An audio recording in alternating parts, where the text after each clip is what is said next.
दो तारीखें देखी है। एक तारीख मैंने मोहम्मद के आने से पहले की देखी है और एक तारीख मैंने मोहम्मद के आने के बाद की देखी है।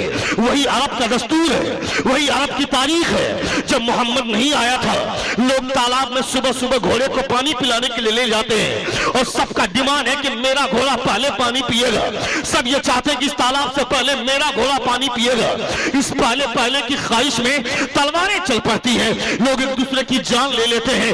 ये तो मोहम्मद के आने से पहले की तारीख है कि घोड़े को पानी पिलाने के लिए, पहले पानी पिलाने के लिए लोग एक दूसरे की जान ले लेते हैं। मगर मोहम्मद के आने के बाद की तारीख मैंने देखी है।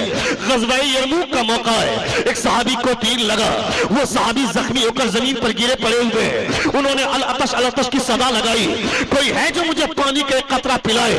एक साहब पानी का मशकीज़ा लेकर आगे बढ़ते हैं, उनके पास पानी का मशकीज़ा लेकर पहुंचे। वो पीने ही वाले थे कि दूसरी आवाज आई कि है कोई पानी पिलाने वाला। उस मुसलमान ने पानी पीने से इनकार कर दिया कि मुझसे ज्यादा जरूरत मेरे मुसलमान भाई को है, पानी उसे ले जाकर के पिलाओ। पानी का मशकीज़ा दूसरे आदमी के पास लेकर पहुंचे तो आवाज तीसरी आई। जब वो दूसरे के तीसरी आवाज आई, दूसरे ने पानी पीने से इनकार कर दिया कि मुझसे ज्यादा जरूरत मेरे मुसलमान भाई को है, पानी उसे पिलाओ। तीसरे के पास पानी का मशकीज़ा लेकर पहुंचे तो चौथी आवाज आई, तीसरे ने भी पानी पीने से इनकार कर दिया। कहा कि मैं तंदुरुस्त था मगर मेरा भाई मुसलमान, मेरा भाई बीमार था, बीमार होने के बावजूद हुजूर के नाम पर मैदान जंग में आया है, इसलिए पानी उसे पेश किया जाए। चौथे के पास पहुंचे तो पांचवी आवाज, पांचवे के पास गए तो छठी आवाज, छठे के पास गए तो सातवीं आवाज। इन 6 लोगों ने पानी पीने से इनकार कर दिया। जब सातवें के पास पहुंचे तो उनकी रूह कफन से उन शरीर से परवाज कर गई। लौट कर छठे के पास आए, ये भी शहीद हो गए। लौट कर पांचवे के पास आए, इनकी भी जान निकल गई। लौटकर चौथे के पास आए, ये भी शहीद हो गए। लौटकर तीसरे के पास आए, इन्हें भी जिंदा ना पाया। लौटकर दूसरे के पास आए, ये भी लिखाया जल को लब्बैक कर गए।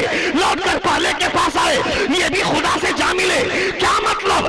वो पंडित हरिचंद बोलता है कि मोहम्मद के आने से पहले घोड़े को पानी पिलाने के लिए लोग जान ले लेते थे, मगर मोहम्मद ने कौन सा पानी पिलाया कि लोग अपनी जान देना तो गवारा कर सकते हैं, मगर मुसलमान प्यासा ना जाए ये गवारा नहीं कर सकते।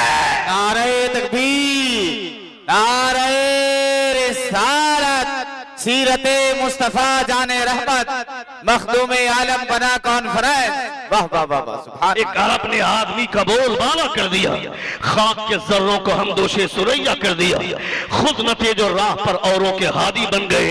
क्या नजर थी जिसने मुर्दों को मसीहा कर दिया, वो मेरे पैगंबर है। मंदिर में घंटी बजाने वाला आदमी भी हुजूर की तारीफ करता है, रसूल ज़िवकार सल्लल्लाहु तआला अलैहि वसल्लम की शख्सियत को उजागर करता है। मुसलमानों के पास टाइम नहीं है। मुसलमान चाय की दुकान पर बैठकर अड्डाबाजी करेगा, मुसलमान पान की दुकान पर बैठकर अड्डाबाजी करेगा, तुम्हारे बच्चे लौंडियाबाजी करेंगे, तुम्हारे बच्चे चौराहे पर खड़े होकर वो एक दूसरे के साथ मजाक उड़ाएंगे, एक दूसरे के साथ खिलौने मजाक करेंगे। तुम्हारा बच्चा कभी पबजी खेलेगा, कभी फ्री फायर खेलेगा, कभी स्नैपचैट में अपनी जिंदगी बर्बाद करेगा, कभी इंस्टाग्राम में नाचने वाली लड़कियों की तस्वीर देखेगा, उसका मुजरा देखेगा। ये तुम्हारे घर की तारीख है, मगर आज से पहले की तारीख पढ़ने के बाद हमें एहसास होता है हमने अपने बच्चों की जिंदगी बर्बाद कर दी। तुम्हारी बीवी जो तुम्हारे बच्चे के मोबाइल में रिचार्ज करवाने के लिए रोजाना झगड़े करती है, उस बेहया बीवी को पूछ कि तेरा बच्चा नमाज छोड़ता है, तुम भी चैन से सोती हो, तुम्हारी बीवी भी, तुम्हारा शौहर भी चैन से सोता है। न तुम्हें इसकी फिक्र है, न तुम्हारे शौहर को इसकी फिक्र है। जब बाप ही नमाज नहीं पढ़ेगा, जब बीवी ही नमाज नहीं पढ़ेगी, जब मां नमाज नहीं पढ़ेगी, उसका बेटा तहज्जुद गुजार हो जाएगा। ये करे बाबू, चाय वाले रुको, बैठो। अच्छा, स्टेज पे ला रहे लाओ। अच्छा, सुन रहे हैं आप? सुन रहे हैं? कितने लोग सुन रहे? जरा हाथ उठाकर कहें या रसूल अल्लाह, और एक बार कहें या हबीब अल्लाह।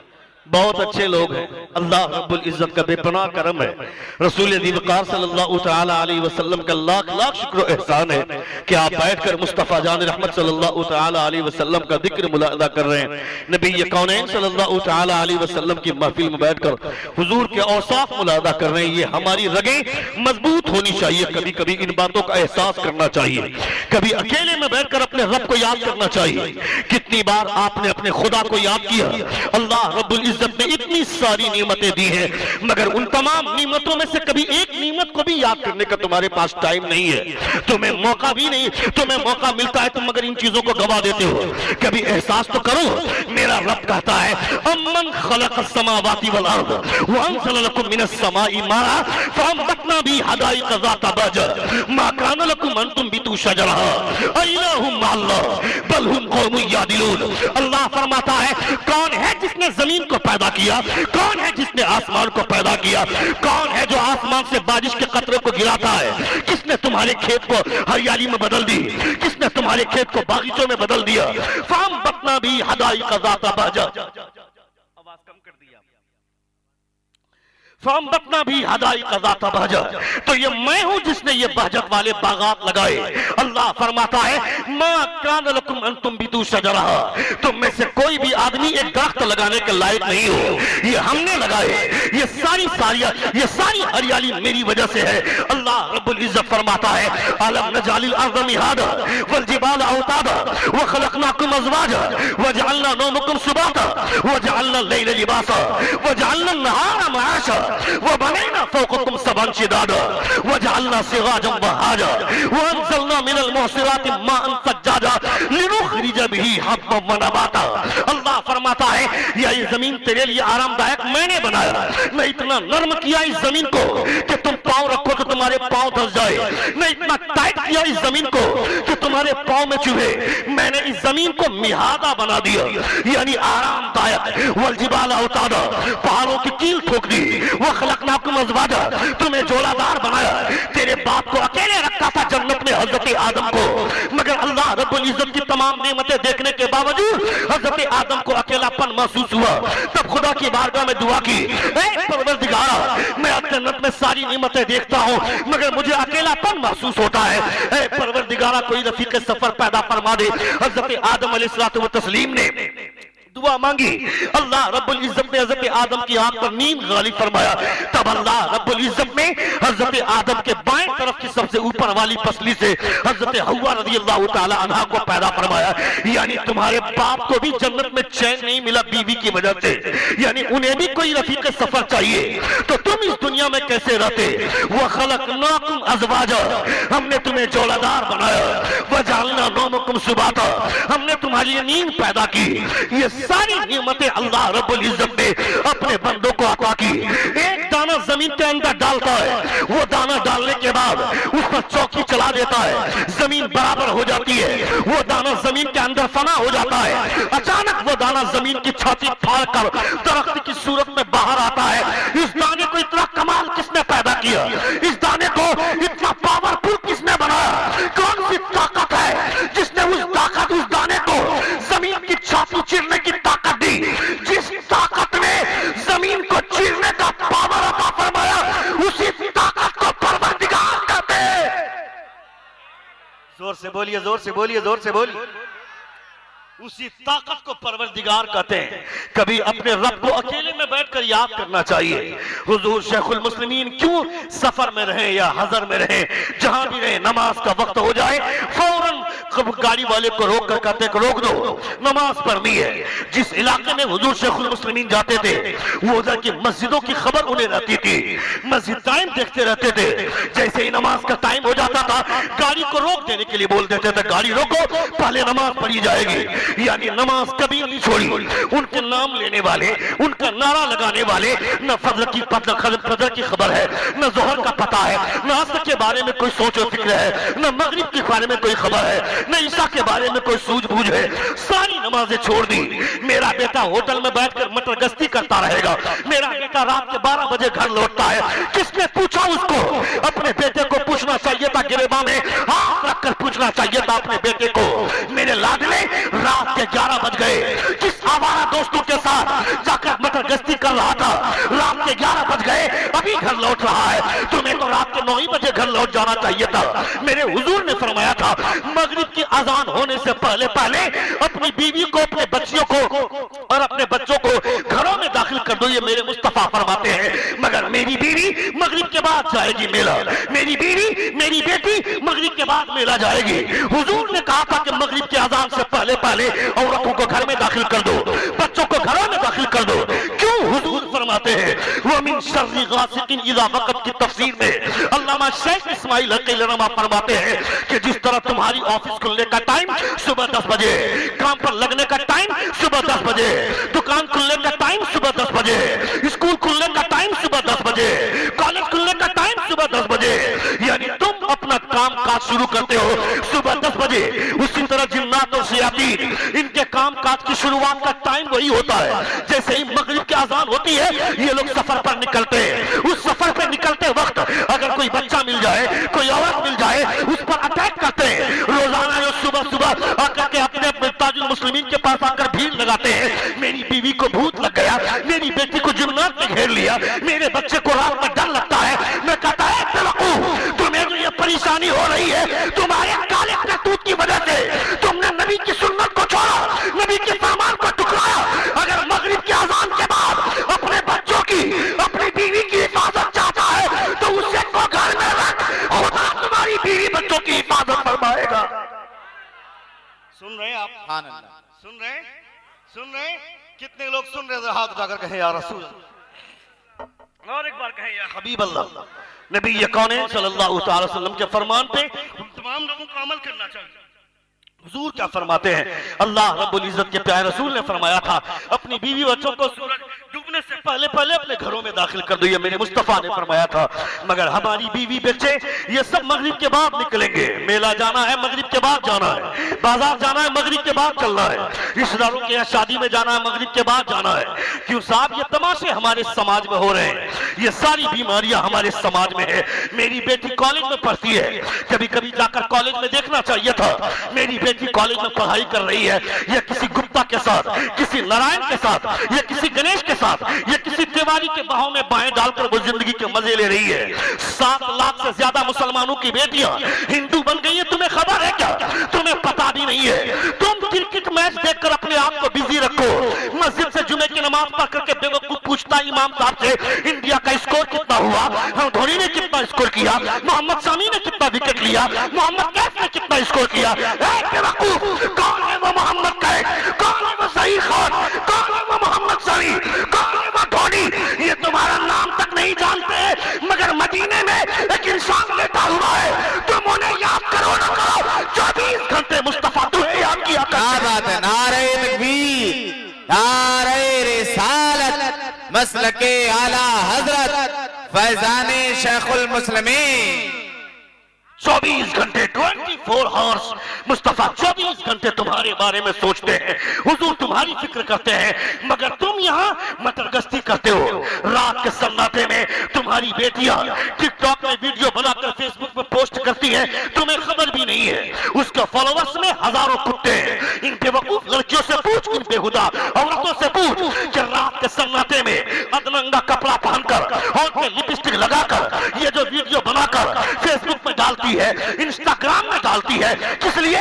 ताकि 2-4 कुत्ते मुझे फॉलो कर दे, 2-4 लाइक से मिल जाए। मैं कहता है बेवकूफ लड़की, आवारा कुत्तों के लाइक कर देने की वजह से तू स्टार नहीं बन जाएगी, 2-4 कुत्तों के फॉलो कर देने की वजह से तू स्टार नहीं बन जाएगी। कमाल तो तब होगा तू यहाँ सजदे करेगी और फरिश्ते तेरे सजदे को लाइक कर देंगे, तू यहाँ तकवाशियारी करेगी और फरिश्ते तुझको फॉलो कर देंगे, तुझे तुझे तुझे लाइक कर देंगे। फिर यकीन जानना, तेरे सजदे से फरिश्ते खुश हो गए तो मुस्तफा खुश हो जाएंगे, और मुस्तफा खुश हो गए तो खुदा खुश हो गया। बेशक सुभान अल्लाह। खुश हो गए तो खुदा खुश हो गया।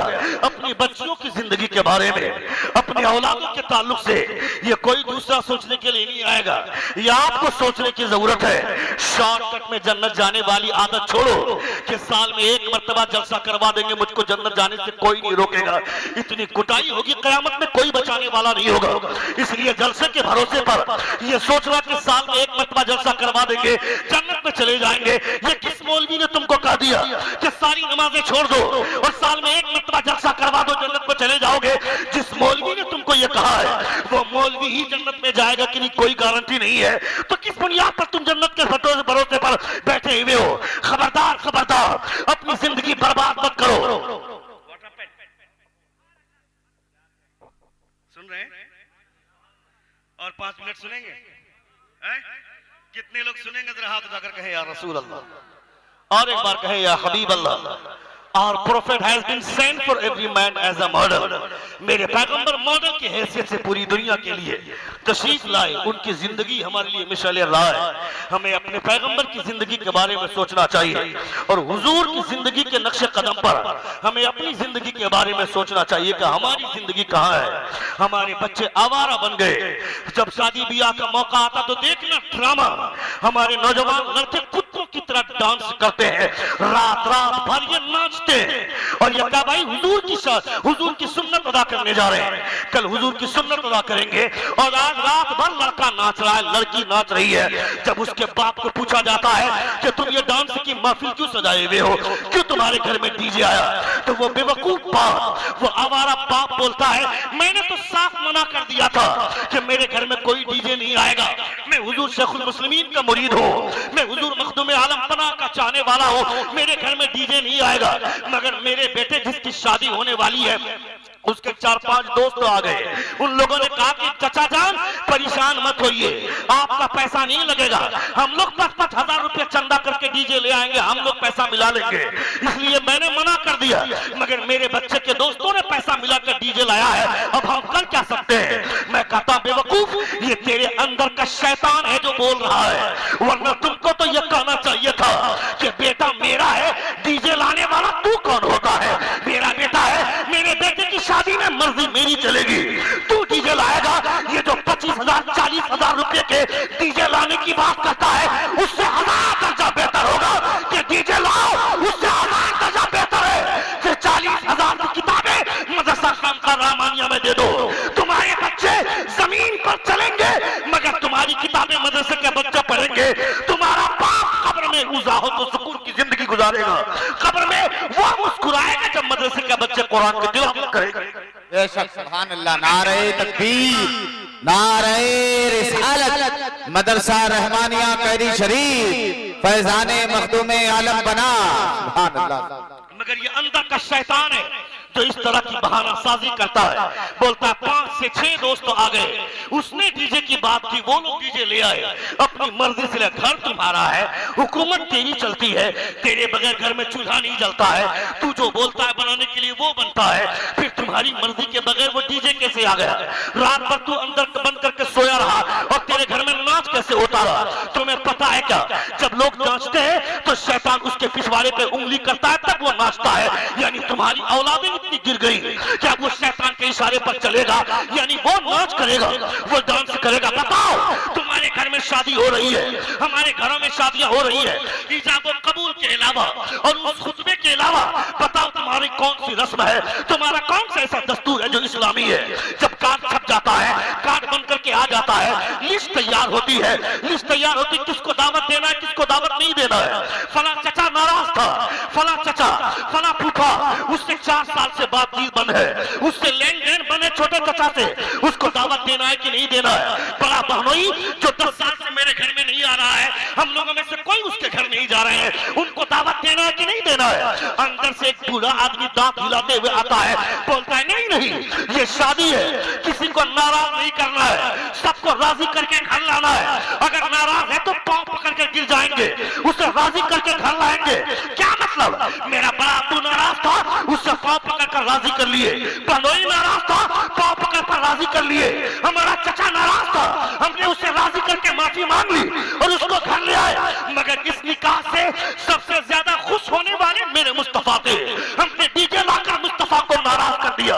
मैं कहता है सालिम, मेरा बाप नाराज होता चलता, मेरी माँ नाराज होती चलती, मेरे में चलता, मेरे बड़े अब्बू नाराज होते चलता।